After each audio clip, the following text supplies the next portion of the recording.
I stood at my father's annual 4th of July barbecue holding my paper plate, as my 12-year-old nephew Tyler smirked and announced, "Charity cases eat last," while the entire family erupted in laughter.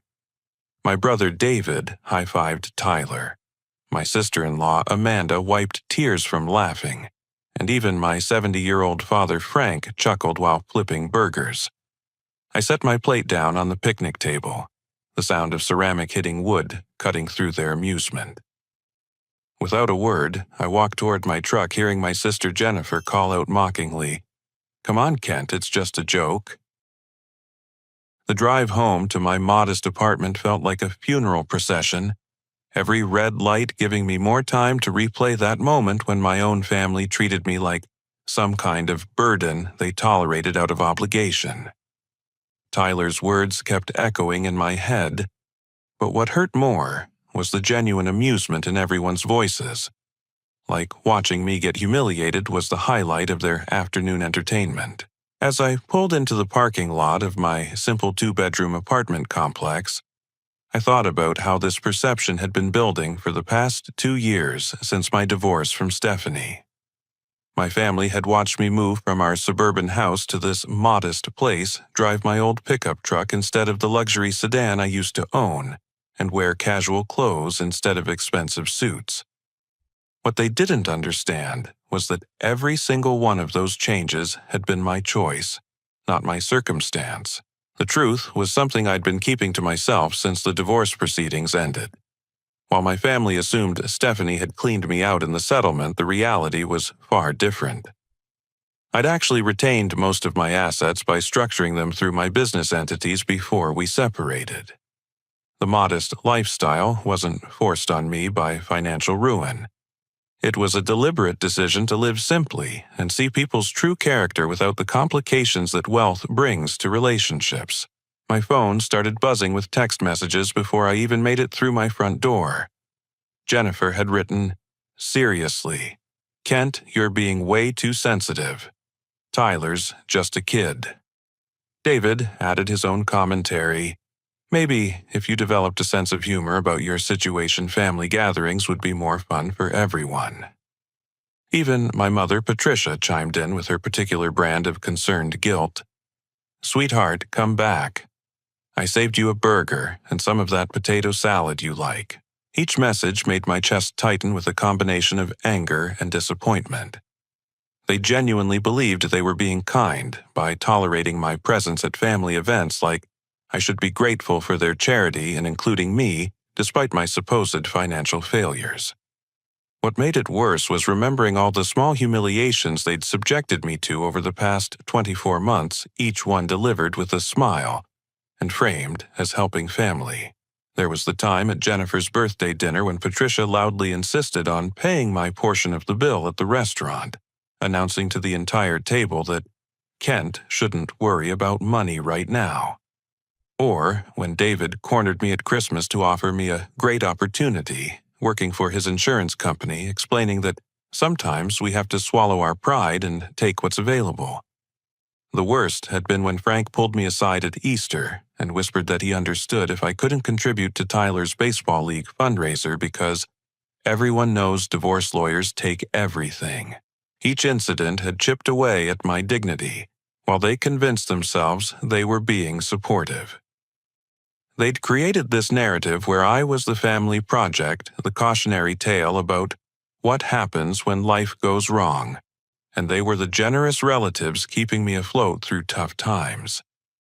The irony was almost laughable, except laughing was the last thing I felt like doing. Sitting in my living room, I looked around at the modest furniture and simple decorations that my family interpreted as signs of financial struggle. The truth was that I'd furnished this place deliberately to maintain my low profile. Every piece had been chosen for comfort and functionality, not because I couldn't afford better.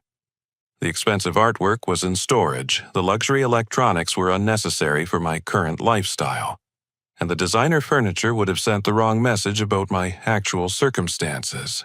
My business, Morrison Capital Partners, specialized in acquiring and restructuring distressed family companies. The irony of sharing the same last name with my family's construction business had never been lost on me, though we were completely unrelated to Morrison and Sons building contractors. Over the past 5 years, my firm had grown to manage over $50 million in assets, with a reputation for ethical practices and successful turnarounds of struggling businesses. The modest apartment served as perfect camouflage for my real life. During business hours, I worked from our downtown offices, meeting with clients and investors in conference rooms with city views. My business partner, Rachel, handled most of the day-to-day operations, allowing me to maintain flexibility in my schedule and privacy in my personal life. After the divorce, I discovered that keeping my wealth quiet eliminated a lot of complicated social dynamics and helped me identify people who valued me for my character rather than my bank account. Unfortunately, my strategy had worked too well with my own family. They'd become so convinced of my poverty that they'd started treating me like a charity case, complete with the condescending kindness and casual cruelty that often accompanies such arrangements. Tonight's barbecue had been the final straw, the moment when their perception of me as a family burden had been articulated clearly by a 12-year-old who'd obviously learned those attitudes from the adults around him. As evening approached, I found myself thinking about Tyler's comment and wondering where he'd learned to categorize people as charity cases in the first place. Kids don't develop that kind of class consciousness naturally. They absorb it from watching how the adults in their lives treat different people. Tyler had been watching his parents and grandparents interact with me for 2 years, learning that Uncle Kent was someone who could be mocked safely because he needed their help and couldn't afford to fight back. The realization hit me that I'd accidentally taught my family the wrong lesson about resilience and humility. By accepting their condescension gracefully, I'd reinforced their belief that I was grateful for their tolerance. By not correcting their assumptions about my finances, I'd allowed them to create a dynamic where they felt superior, and I played the role of the grateful recipient of their generosity. My phone buzzed again with another message from Frank. Sun family sticks together through good times and bad. Don't let pride keep you away from people who love you. The message would have been touching if it weren't based on a completely false understanding of the situation. Frank thought he was reaching out to a struggling family member who needed emotional support. He had no idea he was lecturing a successful businessman who had just been publicly humiliated by his own relatives.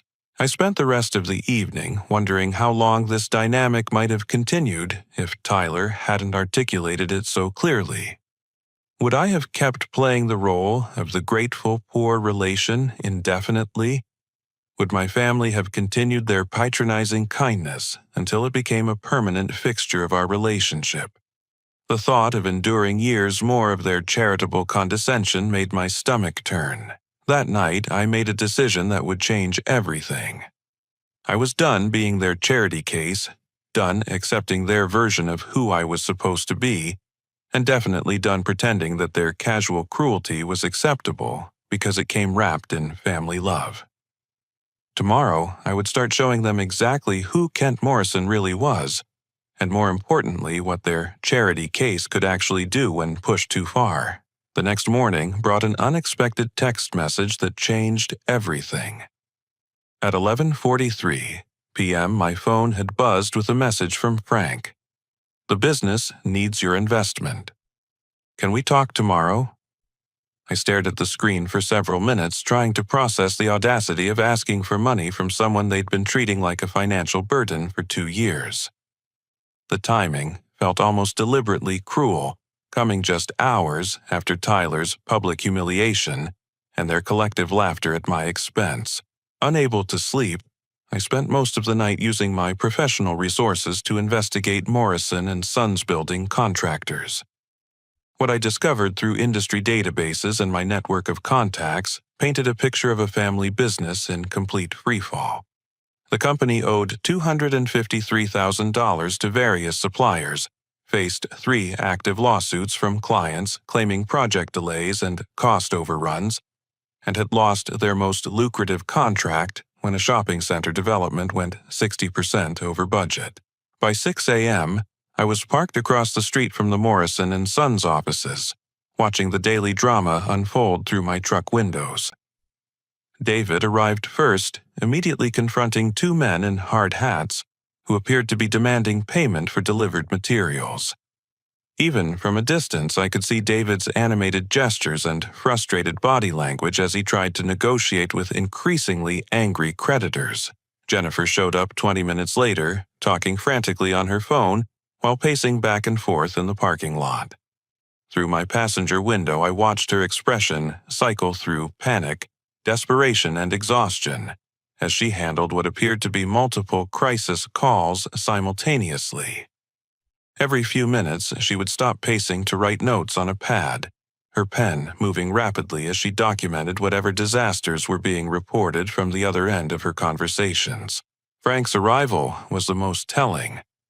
My 70-year-old father walked slowly from his car to the office entrance, his shoulders slumped and his normally confident stride replaced by the careful movements of someone carrying an enormous burden.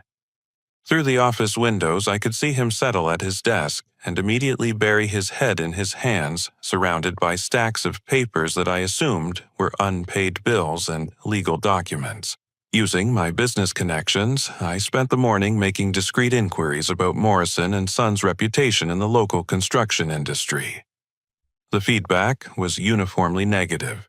Suppliers described the company as unreliable. With payments, subcontractors complained about delayed compensation that forced them to pursue legal action, and former clients shared stories of projects that went dramatically over budget due to poor management and communication failures. My former college roommate, now a commercial loan officer at First National Bank, provided the most disturbing information during our lunch meeting. "Kent, your dad has been in here 4 times in the past 6 months, trying to extend credit lines and restructure existing loans. The last time he mentioned that his successful son would be co-signing some of the agreements once you recovered from your divorce settlement. We've been holding off on foreclosure procedures because Frank keeps insisting you'll be investing in the company soon." The revelation hit me like a physical blow. While my family was publicly treating me like a charity case at barbecues and family dinners, Frank had been privately using my supposed future investment as collateral to buy time with creditors and lenders. He'd been telling business partners that his financially successful son Kent would eventually bail out Morrison and Sons, all while laughing at Tyler's jokes about charity cases eating last. I spent the afternoon making more calls and discovered that Frank's manipulation extended far beyond bank conversations. He'd been telling suppliers that delayed payments would be resolved once his investor son got back on his feet financially. Equipment rental companies had extended terms because Frank assured them his business partner's son would cover outstanding balances as soon as his divorce complications were resolved. The most infuriating discovery came from David's former supervisor at the insurance company where he'd worked before joining Morrison and Sons. David quit last year claiming his brother was bringing major investment capital to the family construction business. He said Kent was some kind of financial expert who would modernize their operations and expand into commercial development. We offered David a promotion to stay, but he insisted the construction company was about to become a major regional player thanks to his brother's involvement. By evening, I had assembled a complete picture of Morrison and Sons' financial situation and my family's coordinated deception. They owed money to 17 different suppliers, had defaulted on 2 equipment loans, and faced potential bankruptcy within 90 days if they couldn't generate significant cash flow. Meanwhile, they'd been telling everyone in their business network that I was their secret weapon, the financial savior who would rescue their failing company once my personal situation stabilized. The hypocrisy was breathtaking. At family gatherings, they treated me like someone who needed their charity and support. In their business dealings, they promoted me as a wealthy investor who would solve their financial problems. They'd created 2 completely different versions of who I was switching between them based on what served their needs in any given situation. That evening, I received another text from Frank. "Can you meet me at Denny's tomorrow at 10 a.m. just to talk about possibilities?" Nothing formal. The message's casual tone infuriated me more than any direct demand might have. Frank was approaching me like he was doing me a favor by including me in business discussions when he'd actually been leveraging my supposed involvement to keep his failing company afloat for months. I spent that night researching the specific suppliers and creditors that Morrison & Sons owed money to, developing a clear understanding of who held their debts and how those obligations might be transferred or acquired. As a private equity specialist, I understood exactly how debt acquisition worked and what leverage it could provide in restructuring or controlling a distressed business. My anger had evolved beyond personal hurt into professional fascination. My family had unknowingly created the perfect setup for a hostile takeover of their own business.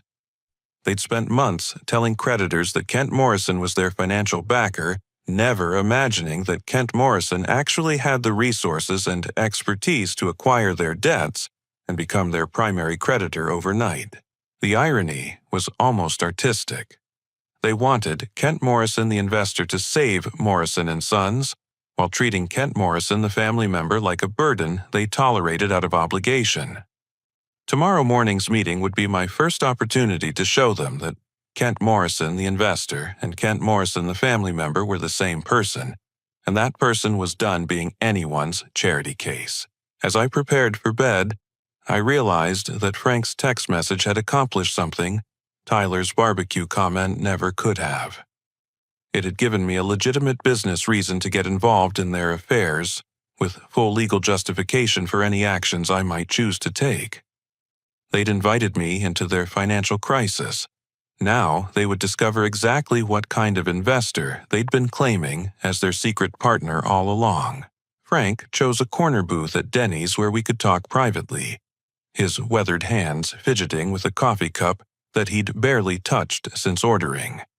The man who'd laughed at Tyler's charity case comment less than 48 hours ago now looked like someone who hadn't slept in weeks. His eyes bloodshot and his usual confident demeanor replaced by nervous energy that made him seem older than his 70 years. "Kent, I need to be completely honest with you about something." Frank began, his voice carrying a tremor I'd never heard before. "The business is in serious trouble, real trouble. I know you've been struggling since the divorce, but maybe you could find some way to help us. We need approximately $300,000, and I've been hoping maybe you could take out a loan or use some of your divorce settlement." I sipped my coffee and watched Frank's face as he delivered his rehearsed speech. Every word had been carefully chosen to make me feel both needed and guilty, implying that helping Morrison & Sons would somehow benefit me as much as them. The manipulation was so obvious that I wondered how I'd missed similar tactics in our past conversations. "I've already spoken with the whole family about this." Frank continued, revealing the coordinated nature of their approach. "Your mother suggested maybe you could use your divorce settlement or take out a second mortgage on your apartment. Jennifer thinks you might have some retirement savings you could access. We're not asking for charity, son. This would be a real investment opportunity." Frank slid a manila folder across the table, and I opened it to find loan applications already filled out in my name. Every line had been completed except for my signature, with Frank having provided my Social Security number, employment history, and estimated income based on what he assumed my financial situation looked like. The presumption was staggering.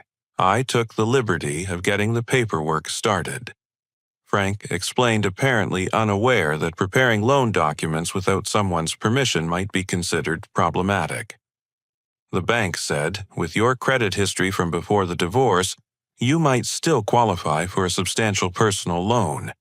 You'd just need to sign here, and we could have funding within a week.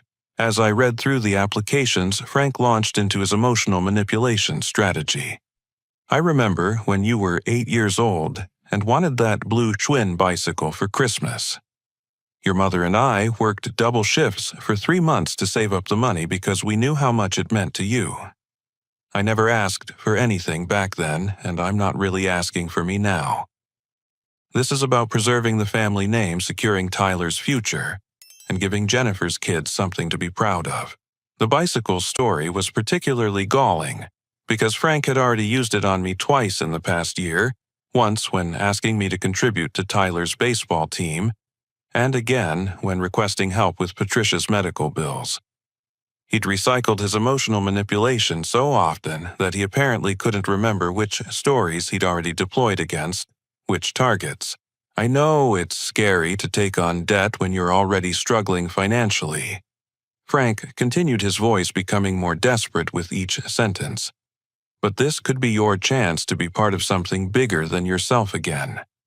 Remember how proud you used to be when people knew you were successful. This investment could help rebuild your reputation while saving the family business. Frank's words revealed his complete misunderstanding of my current situation and priorities.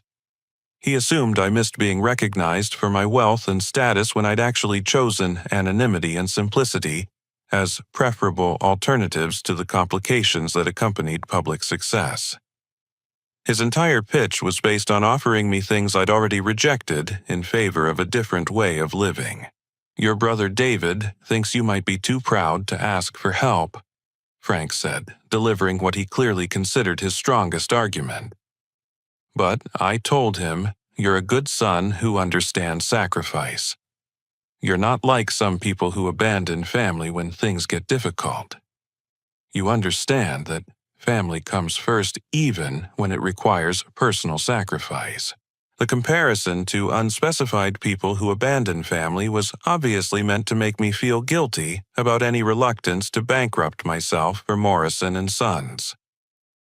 Frank had positioned my potential refusal to take on crushing debt as equivalent to abandoning the family entirely, leaving me no middle ground between financial suicide and family betrayal. My phone buzzed with a text message from David. Did you ask him yet? Remember what we talked about regarding making him feel needed rather than pitied. Frank glanced at my phone screen, and his expression confirmed that the entire family had coordinated this approach, planning exactly which emotional buttons to push and which manipulation strategies to employ. What specific business problems does Morrison and Sons face?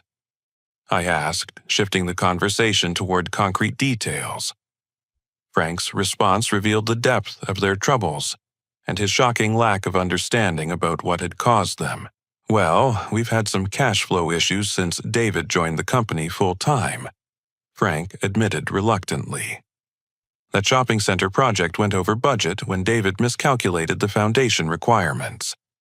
The client is demanding a $50,000 penalty payment, which triggered some late fees with our suppliers. David's still learning the construction business, but he's got great ideas for expanding our services.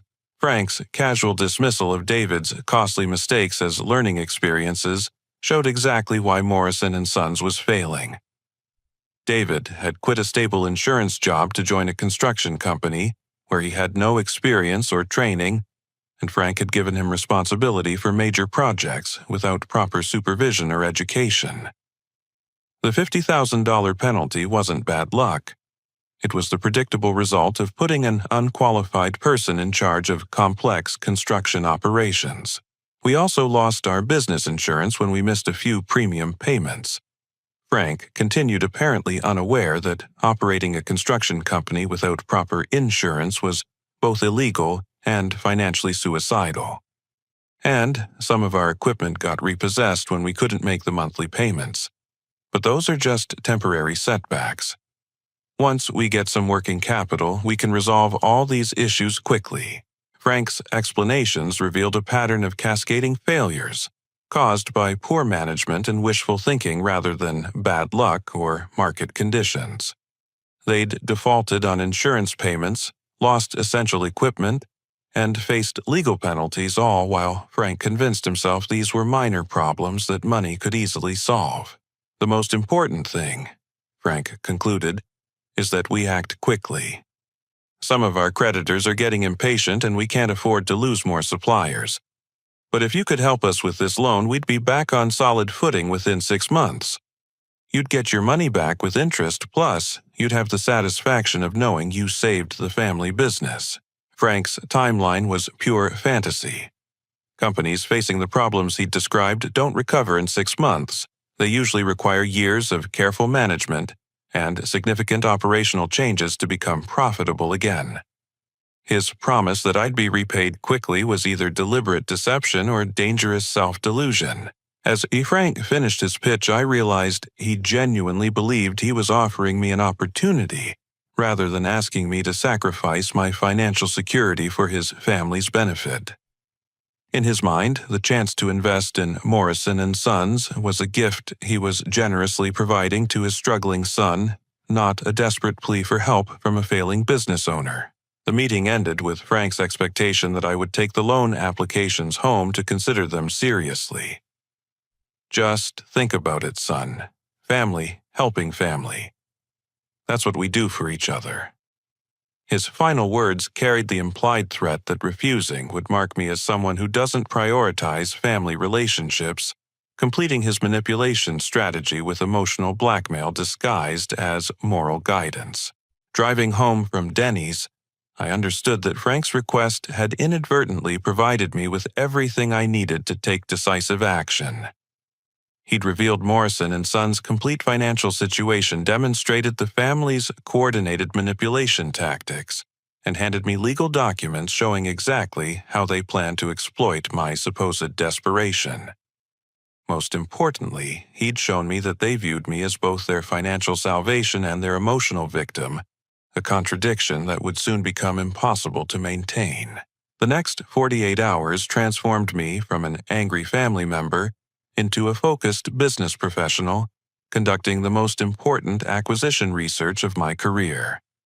Working from my firm's downtown offices for the first time in months, I assembled a complete picture of Morrison & Sons' business relationships, debt structure, and market reputation, using resources my family couldn't imagine I possessed.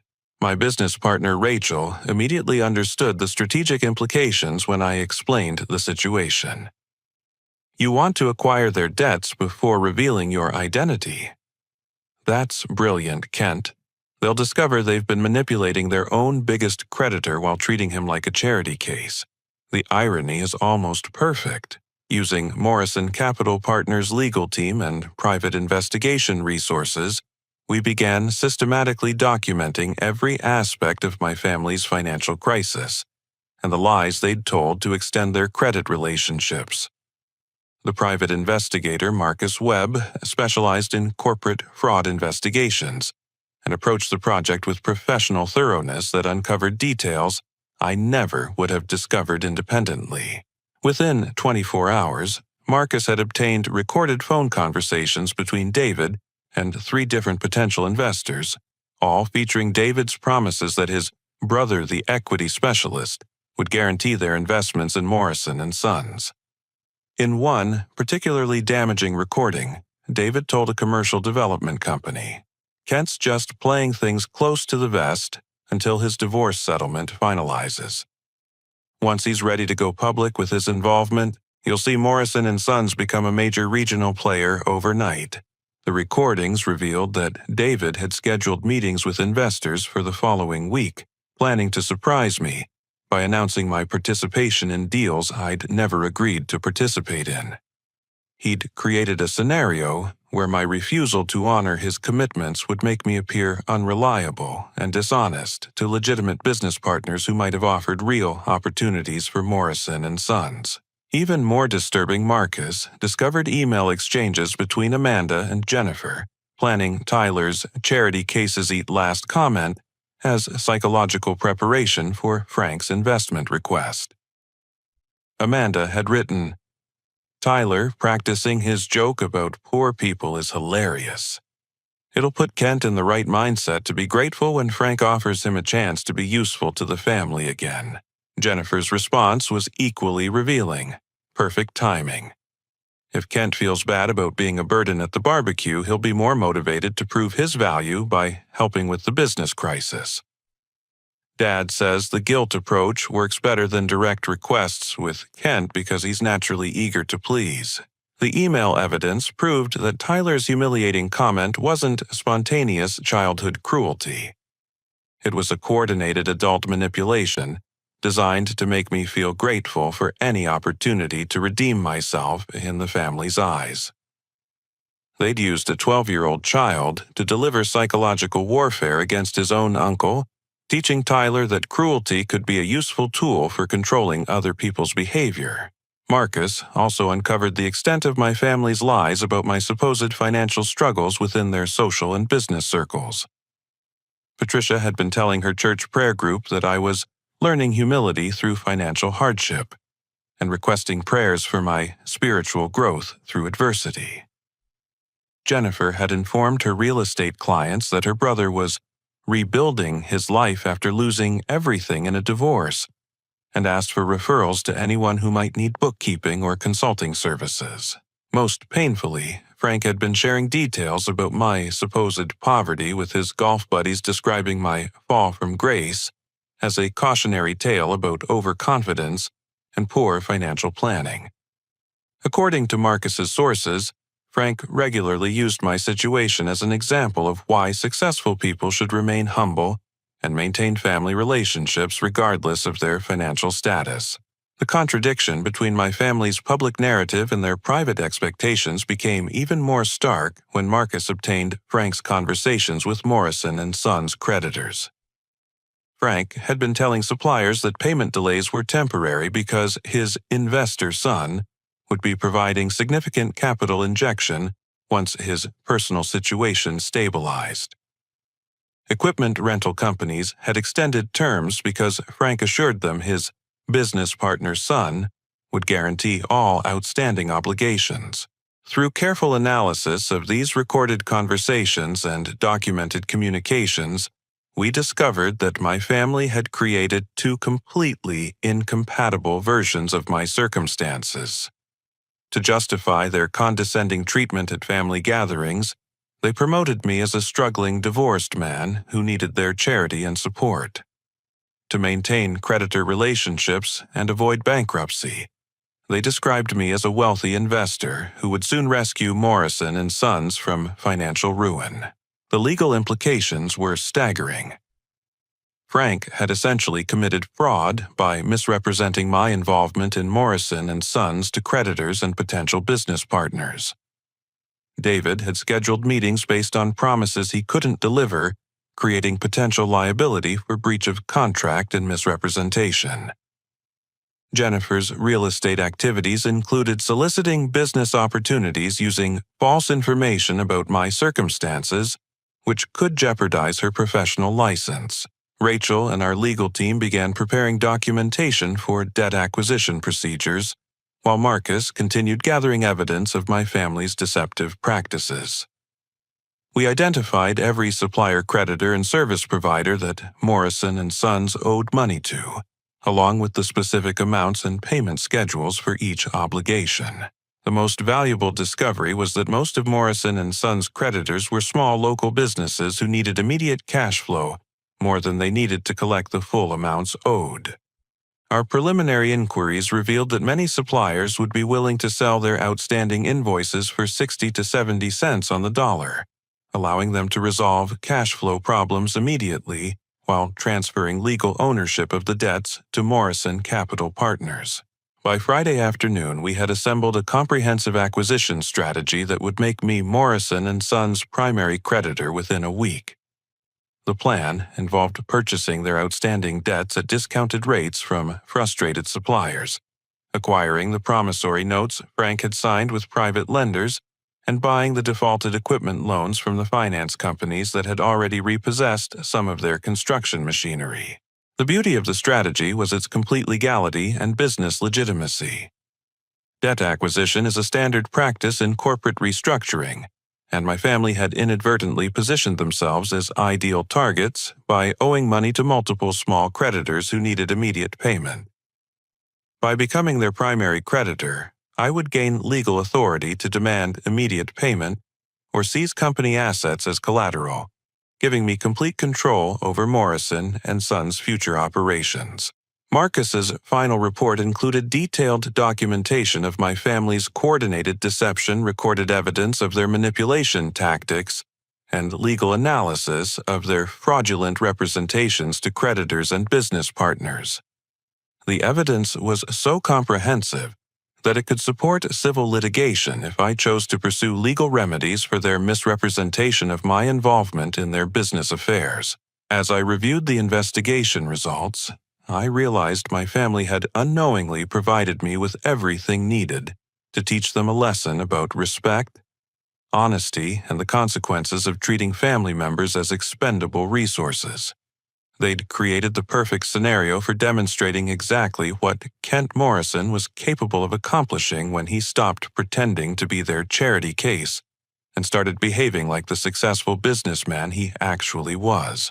The weekend would be my last opportunity to finalize the debt acquisition strategy before revealing my true identity and capabilities to my family.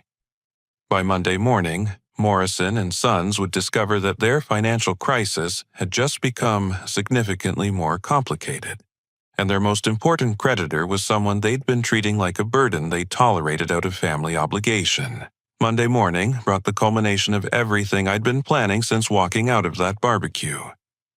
Working from Morrison Capital Partners' downtown offices, I coordinated the most complex debt acquisition strategy our firm had ever executed, knowing that by the end of the day I would own my family's financial future. Rachel had spent the weekend finalizing purchase agreements with Morrison and Sons creditors, and her efficiency was remarkable. Kent, we've successfully acquired 87% of their outstanding obligations, she reported, spreading legal documents across our conference table. 17 suppliers sold us their invoices at an average of 63 cents on the dollar. The equipment finance company accepted 75 cents on the dollar for the defaulted machinery loans. Even the private lenders Frank borrowed from were eager to transfer the promissory notes rather than pursue collection procedures. The numbers were staggering. For an investment of less than $200,000, Morrison Capital Partners now owned $297,000 in legal debt obligations from Morrison and Sons building contractors. We had essentially purchased control of my family's business for a fraction of what they actually owed, giving us complete authority to demand immediate payment or seize company assets. Our legal team had prepared comprehensive documentation, establishing Morrison Capital Partners as the primary creditor with rights to initiate collection procedures, asset seizure, and potentially force bankruptcy proceedings if the debts weren't satisfied within 30 days.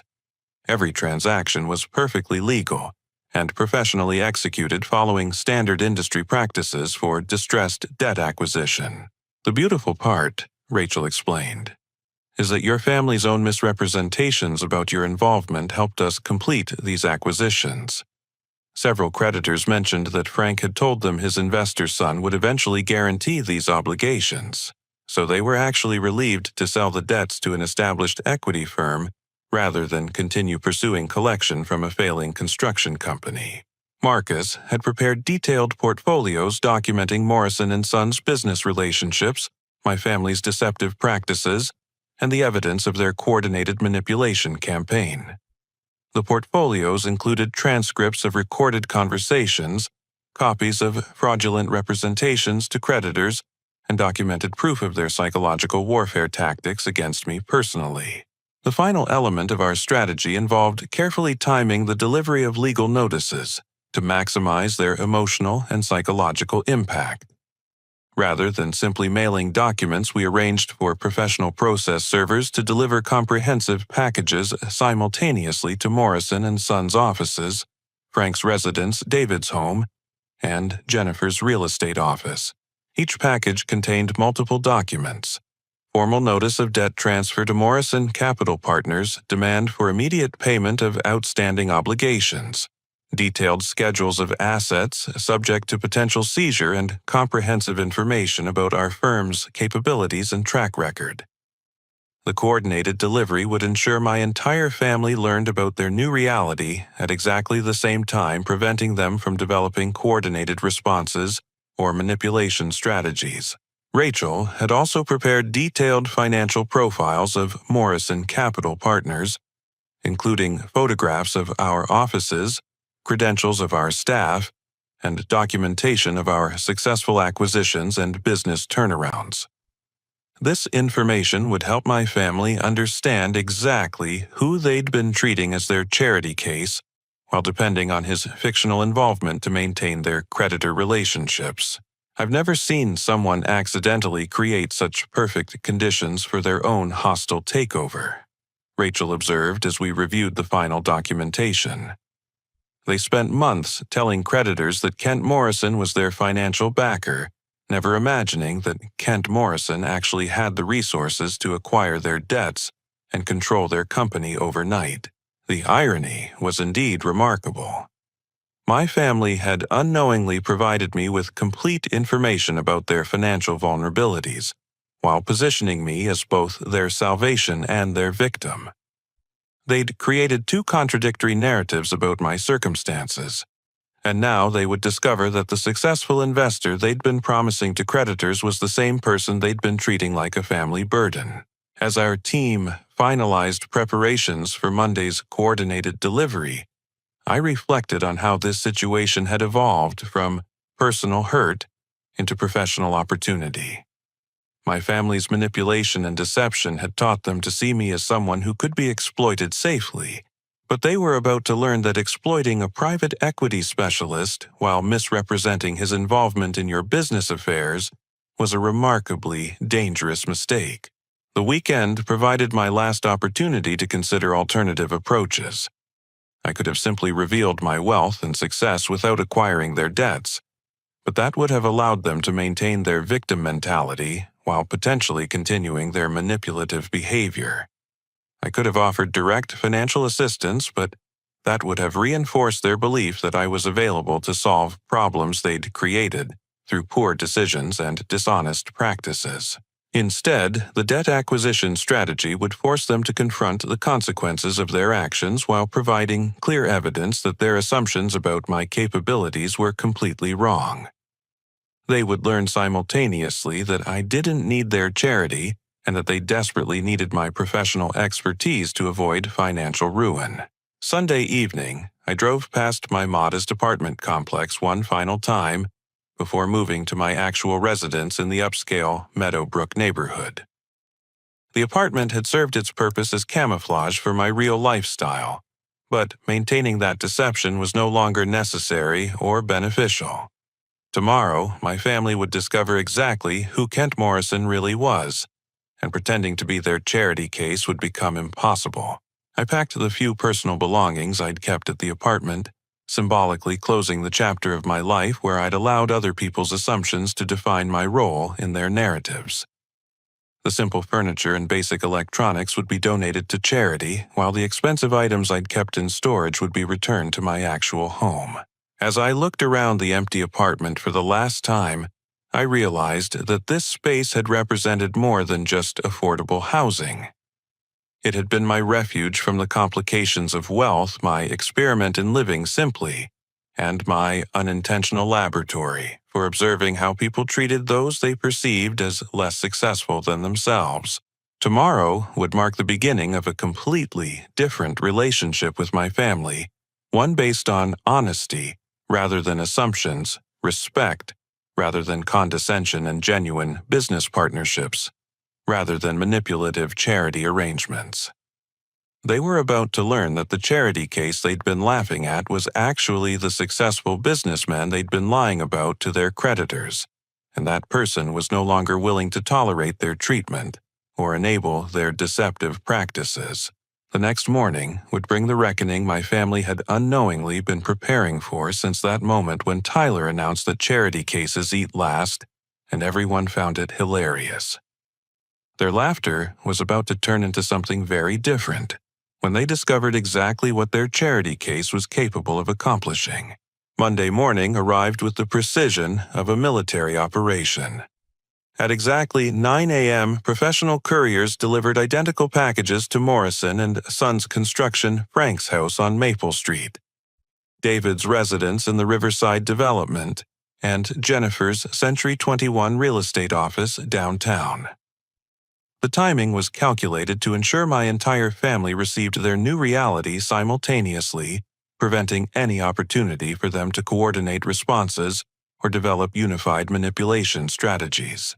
Frank opened his package first at the Morrison and Sons office, his weathered hands trembling as he read the formal letterhead of Morrison Capital Partners.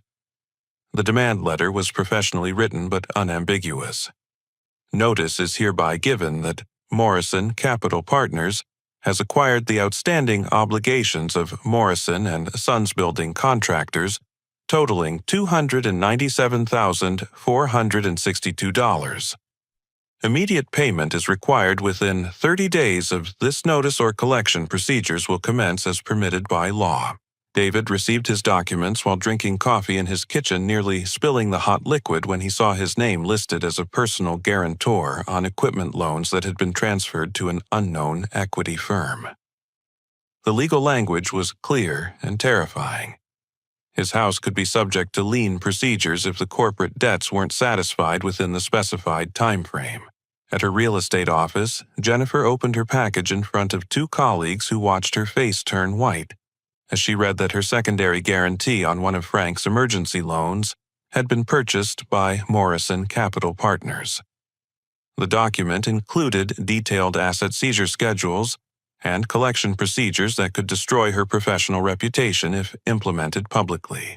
20 minutes later, the second wave of documents arrived, comprehensive information packets about Morrison Capital Partners, including full-color photographs of our downtown office building, detailed biographies of our professional staff, and impressive statistics about our successful acquisitions and business turnarounds. This was when Frank noticed the name Kent Morrison, prominently listed as co-founder and managing partner. Frank's phone call came within minutes of his discovery. "Kent, what in God's name is this Morrison Capital Partners? What kind of sick joke are you playing?" His voice carried a combination of confusion, anger, and dawning recognition that everything he thought he understood about our family dynamic had been completely wrong. "It's not a joke, Dad," I replied calmly, speaking to him from my actual office in the downtown business district. "You said the business needed an investor, and now you have one.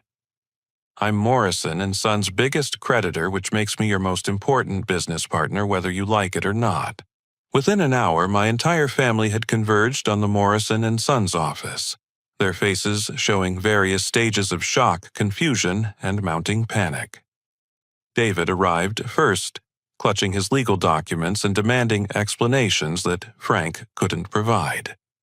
Jennifer followed, having canceled 2 client appointments to deal with what she initially assumed was some kind of elaborate legal mistake.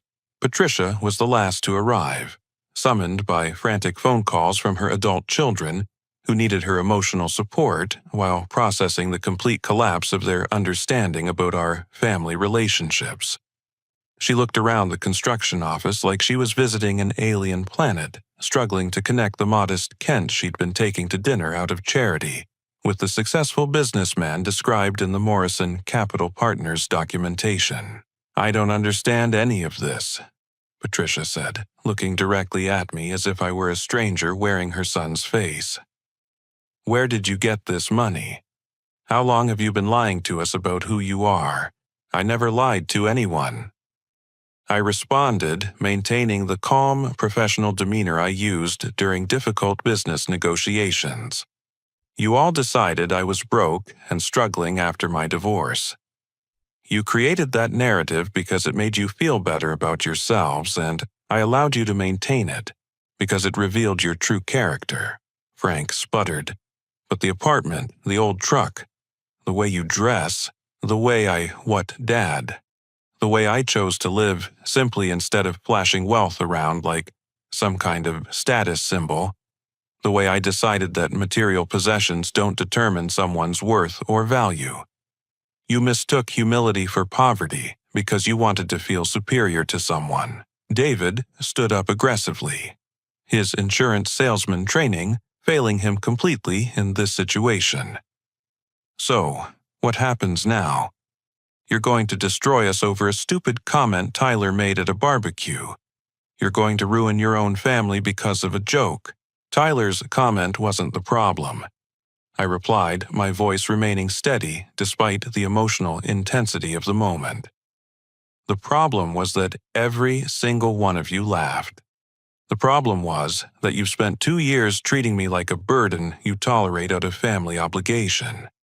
The problem was that you've been using my supposed poverty as collateral with your creditors while mocking that same poverty at family gatherings.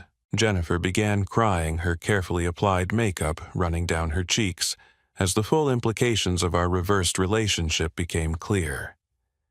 We didn't mean to hurt you, Kent. We thought we were being supportive. We thought you needed our help. You thought you were better than me. I corrected my words, cutting through her attempted rationalization.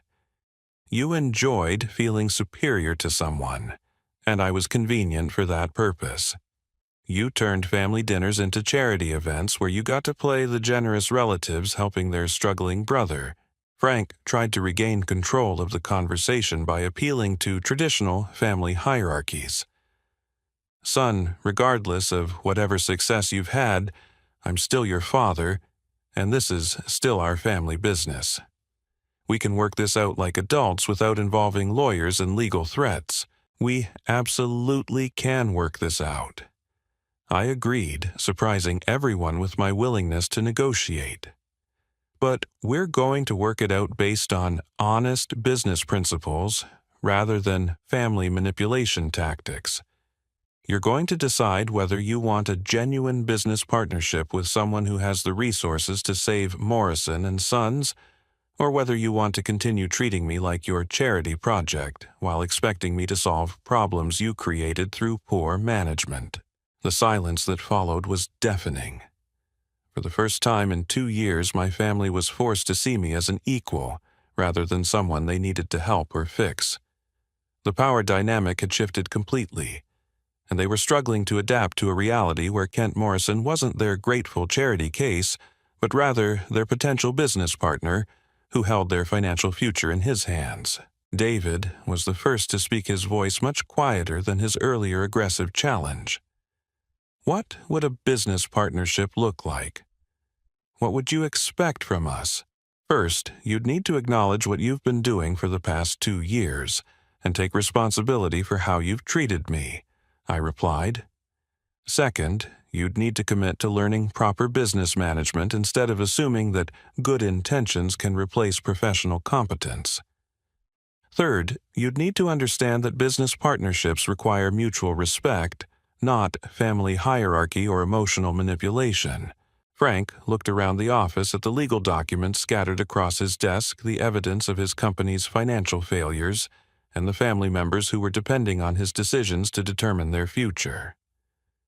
For perhaps the first time in his adult life, he was facing a problem that couldn't be solved through traditional family authority or emotional pressure. What happens if we can't reach an agreement? Frank asked quietly, his voice carrying the weight of someone who already understood the answer. Then, Morrison Capital Partners will exercise its rights as your primary creditor, I replied matter-of-factly. We'll initiate collection procedures, seize company assets, and potentially force bankruptcy proceedings. That's standard business practice when debtors can't satisfy their obligations. The room fell silent again as my family absorbed the reality that their financial survival now depended entirely on their ability to establish a respectful business relationship with someone they'd been treating as their charity case for 2 years. The reversal was complete. They needed me far more than I had ever needed them, and everyone understood that traditional family dynamics would no longer protect them from the consequences of their actions. As the meeting concluded, I realized that this moment represented more than just financial leverage or business opportunity. It was the first time in my adult life that my family was forced to see me exactly as I was, rather than as they needed me to be for their own emotional comfort. Whether they chose to build a genuine partnership or face the consequences of their deceptions would reveal everything about their character and their capacity for growth. 6 months after that confrontational morning in the Morrison and Sons office, I sat across from Frank in the same Denny's booth where he'd tried to manipulate me into bankruptcy. But this time our conversation was between genuine business partners rather than a desperate father attempting to exploit his son's supposed desperation. "Kent, I want to thank you for giving us a chance to prove ourselves," Frank said, his voice carrying the humility of someone who'd learned difficult lessons about leadership, honesty, and respect. "I know we didn't deserve your help after the way we treated you, but you showed us a better way to operate both as a business and as a family." The transformation hadn't been easy or immediate. My initial offer to restructure Morrison and Sons rather than destroy it had required each family member to complete specific accountability exercises that forced them to confront their behavior and demonstrate genuine change rather than superficial apologies. Frank's assignment had been the most comprehensive enrolling in modern business management courses at the local community college, while working with Morrison Capital Partners consulting team to implement proper financial controls and operational procedures. At 70 years old, he'd swallowed his pride and admitted that running a construction company based on methods his father had taught him 30 years ago was no longer sufficient for modern business requirements. I was too proud to admit I needed to learn new approaches. Frank reflected, stirring his coffee thoughtfully. "Watching you handle this entire situation with such professionalism showed me what real leadership looks like. You had every right to destroy us, but instead you gave us opportunities to grow and improve." David's transformation had been equally dramatic but more personally challenging. After completing a construction management certification program and spending 3 months working under experienced project supervisors, he'd successfully managed 2 residential projects without cost overruns or timeline delays. The experience had taught him that enthusiasm without expertise was a recipe for expensive mistakes. "I thought I could learn construction management by jumping in and figuring things out," David admitted during one of our quarterly review meetings. "I didn't realize that my confidence was actually arrogance, and my willingness to take risks with other people's money was irresponsible. The training program taught me to respect the complexity of this industry." Jennifer's growth had focused on understanding the ethical implications of her role in the family's manipulation campaign.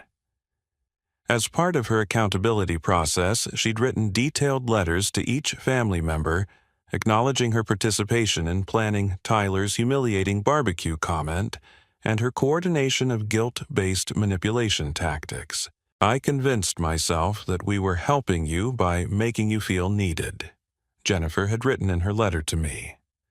"But I was actually helping myself feel important by participating in something that made you feel small. I used your supposed problems to make myself feel better about my own insecurities." Tyler's involvement in our family's transformation had been the most carefully managed aspect of the entire process. Rather than punishing him for delivering adults' cruel messages, I'd focused on teaching him about kindness, respect, and the difference between helping people and humiliating them.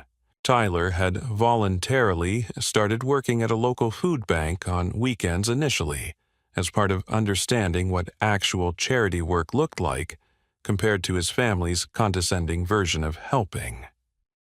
Within 3 months, he'd become genuinely passionate about addressing food insecurity and had organized a school fundraising campaign that collected over $2,000 for homeless services.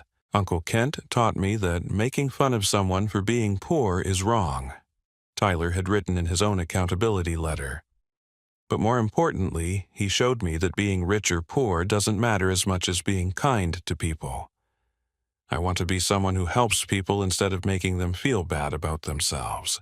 Patricia's transformation had been the most emotionally complex because it required her to examine how her need to feel important had contributed to the family's toxic dynamics.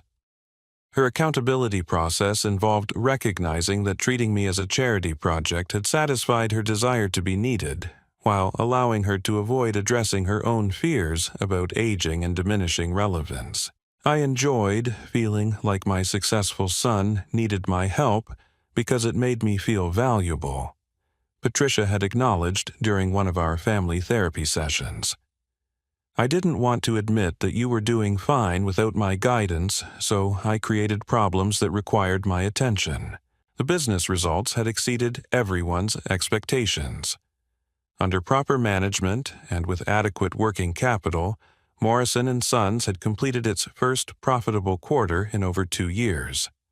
Frank's improved leadership, David's growing competence, and the financial stability provided by Morrison Capital Partners investment had transformed the company from a failing family business into a respected regional contractor. Our family's 4th of July barbecue the following year provided the perfect opportunity to measure how much had actually changed. Tyler, now 13 and noticeably more mature, helped serve food to everyone without any regard for social hierarchies or economic status. He'd developed genuine confidence based on his volunteer work and academic achievements, rather than the false superiority that came from mocking other people's struggles. The conversation topics had evolved completely. Instead of discussing my supposed financial problems or making veiled references to my need for family support, we talked about everyone's real accomplishments, current projects, and future goals. Frank described his business management coursework with genuine pride, David shared details about his latest construction project, and Jennifer discussed her expanding real estate business. Most significantly, the family had developed new traditions around acknowledging mistakes and supporting each other's growth rather than maintaining comfortable illusions. During our barbecue toasts, each person shared something they'd learned about themselves over the past year, and something they appreciated about another family member's positive changes. Frank raised his glass for his toast to Kent, who taught us that real family supports each other without keeping score, and that genuine success means lifting people up instead of putting them down. You showed us that wealth and poverty are temporary conditions, but character and kindness are permanent choices. As the evening concluded, and I helped with cleanup, I reflected on how the past year had changed not only my family's dynamics, but my own understanding of success relationships and the responsibilities that accompany privilege. My decision to acquire their debts rather than simply reveal my wealth had forced all of us to confront uncomfortable truths about power respect and the ways families can either support or undermine each other's dignity. Tyler approached me as I was loading dishes into Patricia's dishwasher, his teenage awkwardness evident as he struggled to articulate something important. "Uncle Kent, I wanted to say something about last year. I know what I said was really mean, and I'm sorry I hurt you, but I'm also grateful that you used it to help our whole family become better people." His apology contained a maturity that most adults never achieve the ability to acknowledge harm, while recognizing that consequences can lead to positive growth. Tyler had learned that words have power, that cruelty serves no constructive purpose, and that genuine strength comes from building others up rather than tearing them down. Morrison & Sons continued to thrive under our partnership structure, becoming known throughout the region for ethical practices, quality work, and fair treatment of both employees and subcontractors. Frank's management education and David's growing expertise had created a business culture based on competence and integrity, rather than family favoritism or wishful thinking. My own life had been enriched by the experience of transforming a family crisis into an opportunity for mutual growth and understanding. The modest apartment and pickup truck had served their purpose in teaching me about humility and authentic relationships, but I no longer needed those tools to maintain perspective on what really mattered in life. The final lesson had emerged gradually over months of family therapy, business meetings, and honest conversations. Respect cannot be demanded through authority or family relationships. It must be earned through consistent actions that demonstrate character competence and genuine care for other people's well-being. Our family had learned that charity without respect is actually cruelty, that helping someone requires understanding their actual needs rather than assuming their deficiencies, and that true success is measured by how we treat people who cannot immediately benefit us in return. As I drove home from that anniversary barbecue, I realized that Tyler's cruel comment had inadvertently provided the catalyst for transforming our family's entire approach to relationship success and mutual support. Sometimes the greatest gifts come disguised as painful challenges that force us to examine our assumptions and choose better ways of connecting with the people we claim to love. The story doesn't end with revenge or destruction, but with redemption and genuine growth that benefited everyone involved. My family learned to see me as I actually was, rather than as they needed me to be, for their own comfort. And I learned that sometimes the most loving thing you can do for people is refuse to enable their worst impulses while providing opportunities for them to discover their best qualities. What challenges have you faced with family members who made assumptions about your circumstances or abilities? How did you handle situations where people underestimated what you were capable of achieving? I'd love to hear your experiences in the comments below, and if this story resonated with you, please consider liking this video and subscribing for more stories about overcoming difficult family dynamics and finding strength through adversity. Thank you for listening to this journey of family transformation and personal empowerment.